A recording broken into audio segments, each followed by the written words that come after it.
Ini adalah salah satu peta menarik berwarna dan dekoratif yang dibuat pada abad 17. Diterbitkan di Amsterdam pada tahun 1630 oleh Jodocus Hondius yang dibuat berdasarkan peta yang sebelumnya dibuat oleh Gerard Mercator di versi yang tidak berwarna. Peta wilayah Asia Tenggara ini menurut saya sangat bagus, sangat dekoratif. Dari Atlas Mercator Hondius ini tuh mulai Sumatera hingga New Guinea, dari Filipina hingga Pulau Timur. Peta ini menggambarkan wilayah yang sangat penting bagi Eropa pada abad ke-17. Namun nampaknya hanya sedikit yang diketahui pada saat itu. Memang pada saat itu Portugis adalah salah satu orang Eropa pertama yang mengeksploitasi Maluku. Mereka bergabung dengan Spanyol yang tertarik untuk memperluas kerajaan mereka hingga ke Hindia Timur. Kepulauan Maluku, sebagaimana nanti dibahas di dalam peta ini, merupakan satu-satunya sumber rempah-rempah dunia pada saat itu. Ketika itu Spanyol dan Portugis akhirnya setuju untuk memberikan wilayah Maluku kepada Portugis melalui perjanjian Saragossa pada tahun 1529.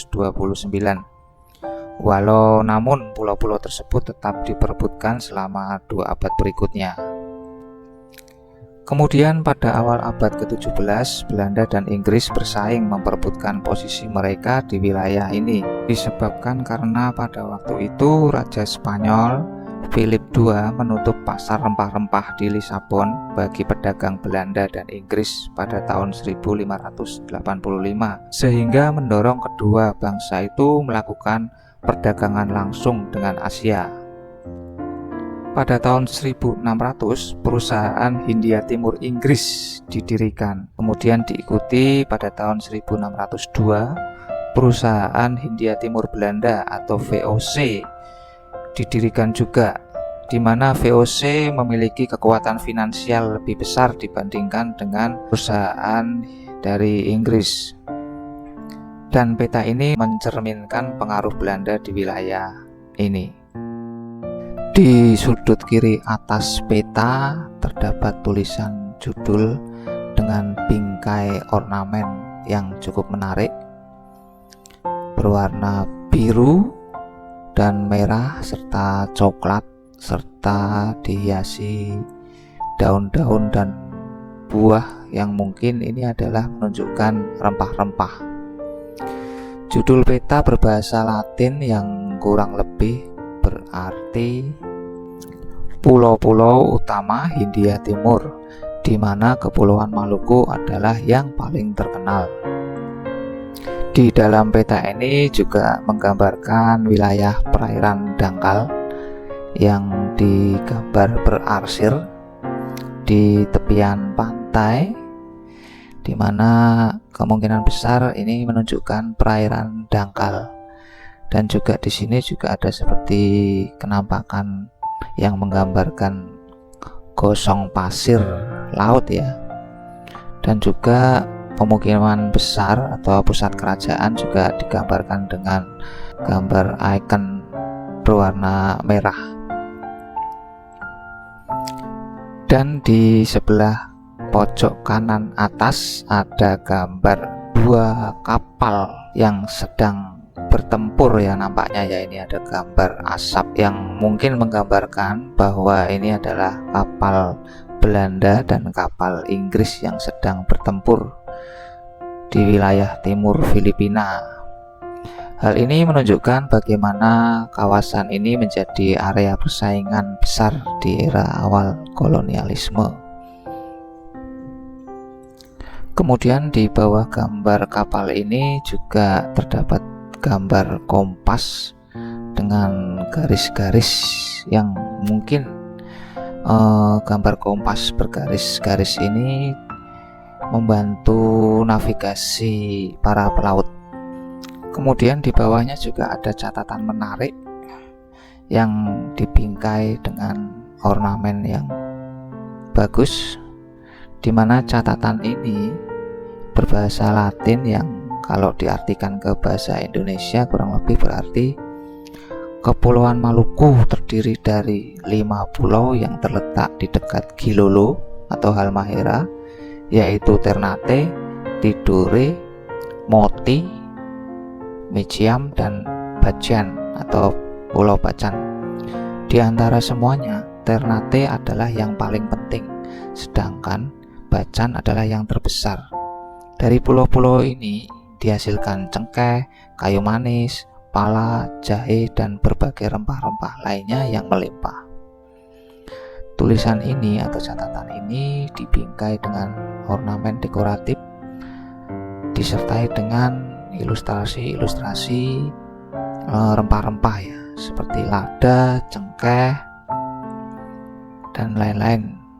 Saya juga kurang tahu nih gambar apa sebenarnya, tapi mungkin ini ilustrasi rempah-rempah yang memang Pulau Maluku ini pusatnya rempah-rempah pada waktu itu. Kemudian di bagian Pulau Papua ini juga ada catatan menarik yang tertulis yang artinya ya di Nova Guinea. Dinamakan demikian karena garis pantai dan tampilan wilayahnya sangat mirip dengan Guinea di Afrika.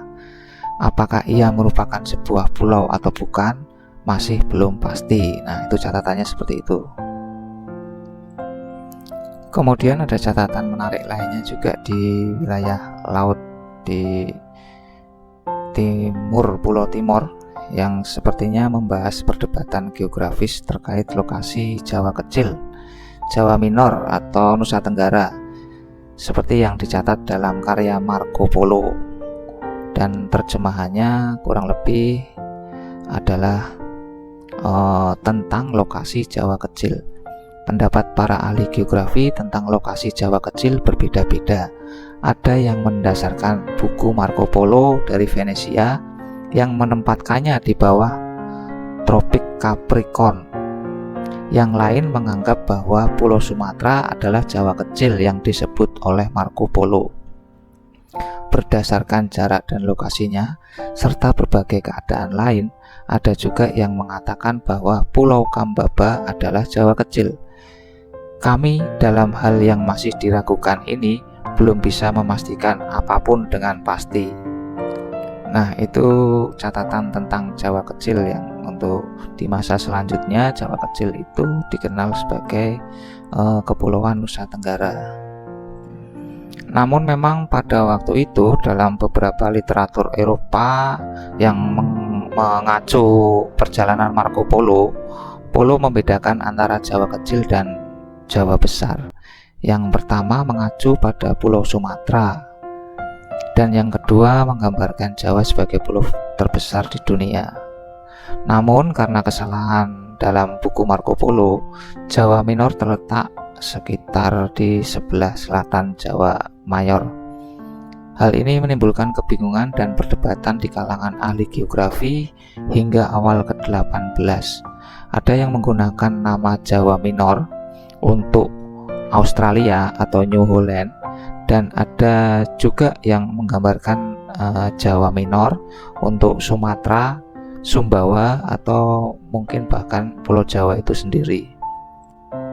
Selain nama Marco Polo yang disebutkan dalam peta ini tadi, ada juga tulisan Hugh Franciscus de Apulit di bawah pantai selatan Jawa yang tidak diketahui pasti, yang kemungkinan menggambarkan pendaratan Francis Drake selama pelayaran keliling dunia pada tahun 1577 hingga 1580. Sementara untuk wilayah Pulau Jawa sendiri digambarkan seperti ini ya bentuknya, dengan nama-nama permukiman atau nama-nama bandar atau mungkin kerajaan pada waktu itu hanya tertulis di utara Pulau Jawa, sementara di selatan atau pesisir selatan Jawa ini masih kosong, tidak ada permukiman atau tidak ada kerajaan sama sekali yang tertulis di sini.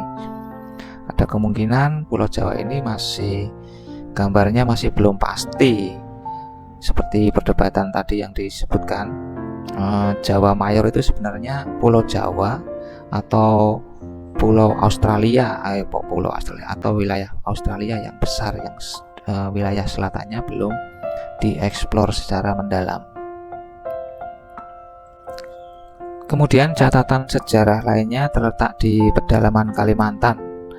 Ada tanda plus di sini yang mungkin menandai salah satu tempat yang pernah dikunjungi oleh Portugis, Dom Manuel de Lima.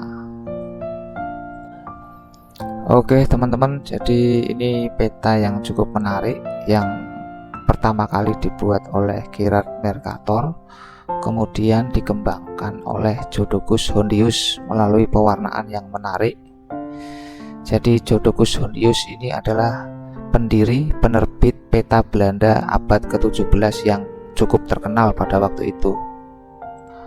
Ketika Jodocus Hondius memperoleh plat tembaga Atlas Mercator, dia kemudian menggunakan peta ini untuk dimasukkan dalam Atlas Sive Cosmographicae terbitan Jodocus Hondius.